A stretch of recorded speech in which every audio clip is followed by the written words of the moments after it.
Jak and Daxter the Precursor Legacy was a modest 3D platforming title. And don't get confused, I'm not insulting the game by any means, because it did a lot of good and was an all-around awesome game. It was an open-world experience devoid of any loading screens, something that, in the past, could only be achieved by means of a cartridge, a la the Nintendo 64. There's obviously other factors that make this game badass, like the seamless night and day transitions, the ability to stand on the peak of a mountain and see where you were in the game an hour beforehand, and also Daxter himself. What? So, when I refer to the game as a modest 3D platforming title, I'm referring to the fact that it didn't do much in terms of 3D platforming mechanics or gameplay. If you were to take one look at the game, you'd probably associate it with something like Banjo-Kazooie or even Spyro the Dragon, I don't know. But when it came to the game's highly anticipated sequel, Jak 2, Naughty Dog dared venture out of their comfort zone and deliver on a 3D platformer unlike any other.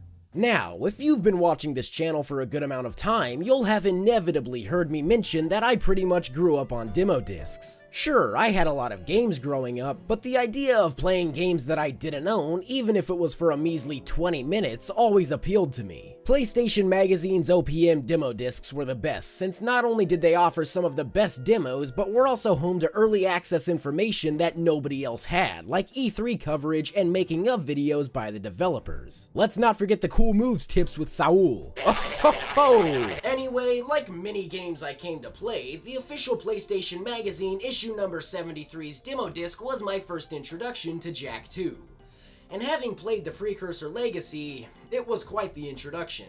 I couldn't believe my eyes when I first saw Jak holding a gun looking like that, especially since what I knew the character most for was making weird noises and doing Crash Bandicoot impersonations. And now he had a Fu Manchu goatee. Not only that, but the game was bigger. There were more mature subject matters. Jak had a hoverboard. My 5-year-old mind was instantly intrigued, and I knew that as soon as the game came out, I wanted to play it. In fact, Jak 2 came out October 14th, 2003, and Ratchet & Clank Going Commando came out November 11th, 2003.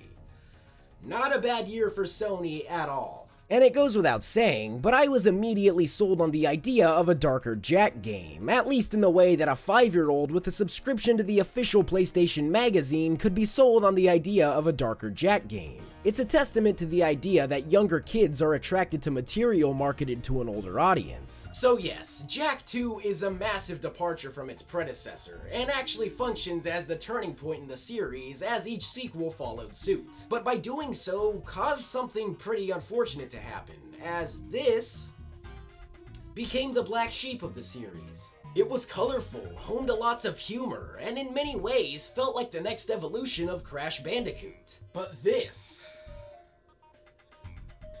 was Grand Theft Eco.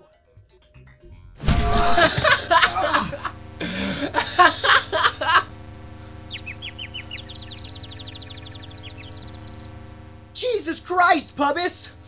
What the hell is the matter with you? Oh, I'm just fine, Cal. In fact, you're getting so close to reviewing Enter the Dragonfly. No, I'm not. You're not? No! Huh.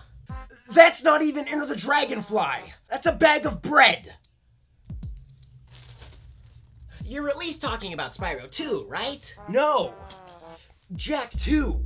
At least I'm trying to talk about Jak 2, but some annoying asshat just hit the back of my head with a pan. Well, are you getting the feeling that this has happened before? You know, with me and the pan hitting you in the head and then Oh! Bread! Get out.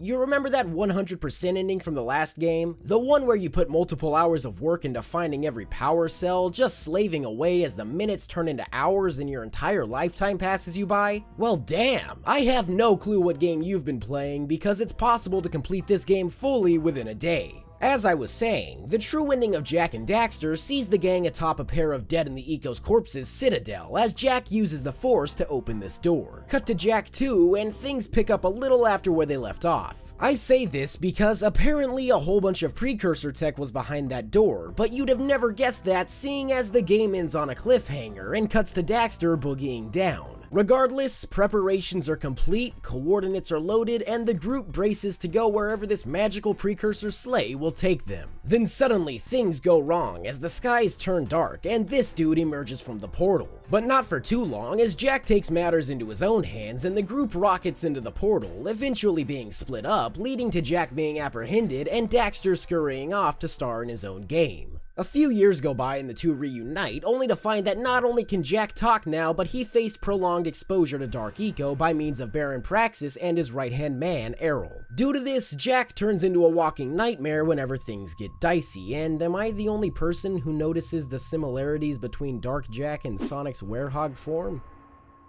Naughty Dog did it better. And yeah, that's the basis of the game. Jak and Daxter are on a mission to reunite with their friends, stop the war between the Crimson Guard and the Metalheads, protect this old man named Core along with this mysterious child. I wonder who that could be. And also deal with their appetites, if you will. I mean, my god, Daxter is a total poonhound in this game, taking whatever chances he can to stare at cleavage and hit on women. The main goal of the game should be to get Daxter laid, because God bless the Otzel, he needs it. Now, I think the best way I can describe the gameplay found here is if Jak and Daxter, Ratchet & Clank, and Grand Theft Auto Vice City had some freaky threesome. Because the game is not only a platformer, but also greatly encompasses qualities of both a third-person shooter and an open-world title. Oh yeah, and a Tony Hawk's Pro Skater game. That's in there too. It's really less of a threesome and more of a freaky orgy. That's probably the biggest change here, since you're dealing with more factors than just running, jumping, and collecting things. By the way, Jak 2 isn't a collectathon, whereas in its predecessor you'd run around various levels completing objectives to gain power cells, here the focus is really on just completing the mission. That being said, precursor orbs are still present, though are much harder to come by, serving as a means to unlock secrets, pretty much bonus stuff. You also gain skull gems by killing metalheads, which actually function as a currency of sorts, used to upgrade Dark Jak, whether it's giving him newer moves or just outright making him invincible, so I can again harp on the fact that this goddamn thing is a complete ripoff. Taking out enemies is very much the same as it was before, since Jak can still do things like punching and spin kicking, though also hones a mini arsenal composed of both short and long distance weapons. Each one serves an important purpose, like using the scattergun to clear out enemies up close, or the Peacemaker to just... Wow. That's so cool. I guess the guns help explain the T rating too. Sure, Jak might have been able to launch flaming balls via eco from his hands in the first game, but I've never heard of a school being put on lockdown due to some asshole performing magic tricks and killing everybody. You've really got to become accustomed to utilizing multiple guns in hasty situations, not only because of each weapon's versatility, but also because of the limited ammo. Now, I'm not necessarily saying you'll have to deal with running out of ammo like it's some sort of incessant problem, but it's really more of... Ah, shit! I died. And I'm all the way back here. Look, if there's one issue in this game that needs to be addressed, it's the difficulty. Now, I'm well aware of the fact that I remarked this game isn't that hard, and it honestly isn't for me. That being said, there are definitely instances where it feels like someone cranked up the challenge dial because hot flaming the dongos! This game has more curves than Christina Hendricks. One moment you're on your merry way, having to deal with only a few metalheads, and the next... It's a total shitstorm! In fact, I'm willing to bet that the only reason this game is hard for so many people is because of the random difficulty spikes and the inconsistency of their placements. Take this for example. One mission has you storming the Crimson Guard Palace. It starts out simple enough with a pretty interesting platforming bit, which primarily focuses on timing. Excuse me. Right after this, you have to fight Baron Praxis, who has no mercy. It gets so ridiculous. I mean, there's so much business going on, what with tornadoes and his other attacks, that you have to pick and choose what to focus on and where. And then after that, it's business as usual. The difficulty settles back down and you start to get comfy. Then there's the fan-feared Check the Slums mission, which... Yeah, this is about how hard it is.